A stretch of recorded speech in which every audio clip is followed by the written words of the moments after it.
అందరికీ యూజ్ అయ్యే విషయం, దయచేసి కాస్త జాగ్రత్తగా వినండి. నవజోత్ సింగ్ సిద్ధు గొప్ప క్రికెట్ ప్లేయర్, మనందరికీ తెలిసిన వ్యక్తి.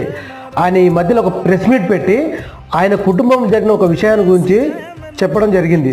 అదేంటంటే తన భార్య క్యాన్సర్తో గ్రూప్ 4 అంటే స్టేజ్ 4తో బాధపడుతుంది అని ఆయన ఫ్రెండు కొడుకు అమెరికాలో ఒక పెద్ద క్యాన్సర్ డాక్టర్ ఆయనను సంప్రదిస్తే ఆయన వచ్చి చెక్ చేసి బ్రతకడము 3% మాత్రమే, అంటే 3% మాత్రమే ఉంది, అసాధ్యం బ్రతకడం అని చెప్పారు. కానీ నవజోత్ సింగ్ సిద్ధు సనాతన ఆయుర్వేద వైద్యులను సంప్రదించి వారు చెప్పిన చిట్కాలు పాటించి, అంటే ఉపవాసము, వేపాకు, పసుపు, ఇలా సనాతన హిందూ ఆయుర్వేద శాస్త్రానికి సంబంధించిన చిట్కాలను పాటించు కేవలం 40 రోజులలోనే పూర్తి ఆరోగ్యం తిరిగి వచ్చిందని ఈ మధ్యలో ప్రెస్ మీట్ పెట్టి సంతోషంగా వివరించడం జరిగింది.